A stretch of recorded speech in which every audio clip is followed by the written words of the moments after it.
মৰমৰ ছাত্ৰ ছাত্ৰীসকল, এই মোৰ প্ৰথমটো আৰ ক্লাছৰুমৰ প্ৰথমটো ভিডিঅ'। তোমালোকৰ যাতে গণিতৰ ছাবজেক্টৰ ওপৰত কিবা মই সহায় কৰিব পাৰোঁ সেই উপলক্ষে মই এই ভিডিঅ'বিলাক বনাম। আৰু আজি মোৰ এইটো প্ৰথমটো ভিডিঅ'।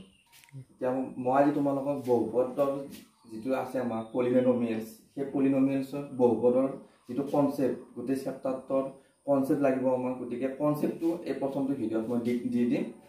আমি প্ৰথম আজি ষ্টাৰ্ট কৰিম বহুপদৰ যিখিনি জানিবলগীয়া কথা, য'ৰ পৰা MCQ আহে বা এনেকুৱা ধৰণৰ কুৱেশ্যনবিলাক আহে বা আমি জানিব লাগে সূত্ৰবিলাক, মই সেইখিনি আজি প্ৰথমটো ভিডিঅ'ত দি দিম।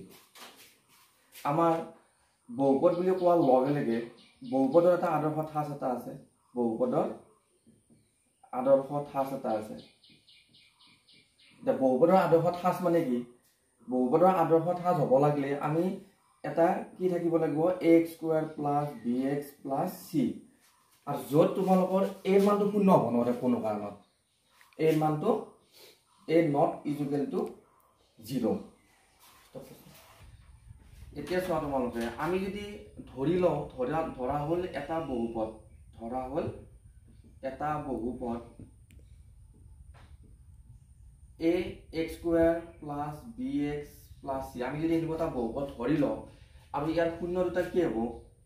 আমিতো বহুপদত শূন্য পামেই, যিহেতু দ্বিঘাত আছে।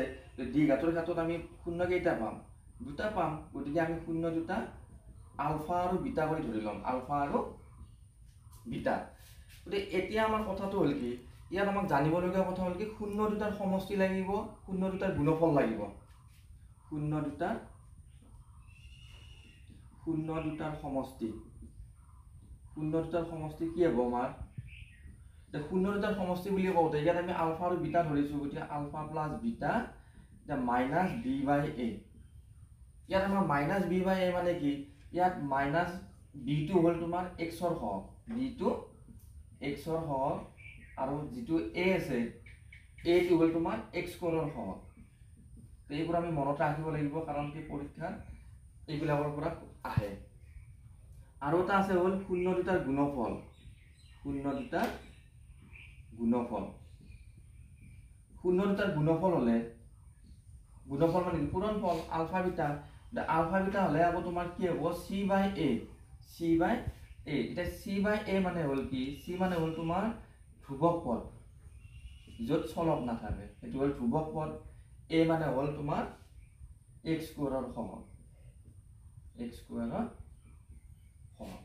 এইখিনি তোমালোকৰ ক্লিয়াৰ হৈছে নে নাই?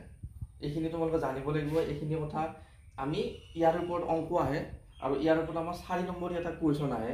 যেনেকুৱা তোমাৰ শূন্য ওলোৱা, শূন্যবিলাকৰ পৰা সিহঁতৰ সম্পৰ্কটো পৰীক্ষা কৰা। এতিয়া আমি নেক্সট হ'ল তোমালোকৰ বহুপদৰ যিটো সূত্ৰ। আমি এটা যদি দ্বিঘাত বহুপদ ওলাব লাগে, দ্বিঘাত বহুপদ ওলোৱা যিটো ফৰ্মুলা আছে, সেইটো কি হ'ব? দ্বিঘাত বহুপদৰ সূত্ৰ। দ্বিঘাত বহুপদৰ যদি সূত্ৰটো আমি চাব লাগে, তেতিয়া সূত্ৰটো হ'ল k x² - alpha + beta x + alpha beta. এইটো মনত ৰাখিলে হ'ল। ইয়াৰ পৰা আমাৰ এইটো সূত্ৰত পৰাকেইটা MCQ এটা আমাৰ আহি থাকে। যিহেতু আমাৰ 4টা MCQ আহিব, তাৰে এটা মোটামুটি এই সূত্ৰটোৰ ওপৰত আহিবই। তাৰে পিছত আমাৰ এটা হেৰি আছে কি, যদি আমি এটা ত্ৰিঘাত লওঁ, ত্ৰিঘাত বহুপদ, ত্ৰিঘাত বহুপদটো আমাৰ কেনেকুৱা হ'ব?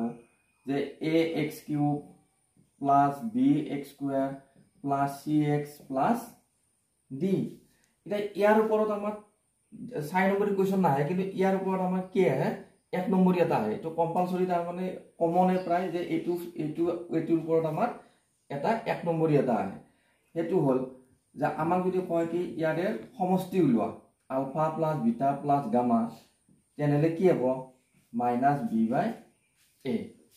যদি আমাৰ alpha beta + beta gamma + gamma alpha থাকে, সেইটো হ'ল আমাৰ c/a। আৰু যদি শূন্যকেইটাৰ গুণফল আলফা বিটা গামা, এইটো হ'ব মাইনাছ d/a। এইখিনি বস্তু আমি এই বহুপদ চেপ্টাৰটো কৰাৰ আগত জানাটো খুবেই দৰকাৰী। আৰু এইখিনি জনাৰ পিছত MCQ কমেও দুটা আমি ইয়াৰ পৰা আমি কৰিব পাৰিম। আৰু তোমালোকৰ যদি এই কনসেপ্টৰ ওপৰত কিবা সুধিব লগা আছে যে তোমালোকে এইখিনি মোক সুধিব পাৰা তোমালোকে যদি ইয়াৰে কিবা বুজি নোপোৱা আছে মোক তোমালোকে কমেন্টত হক মানে মোক সুধিব পাৰা যে কোনখিনি কি বা কেনেকুৱা ধৰণৰ এমসিকিউ আহিব পাৰে মোক সুধিব পাৰা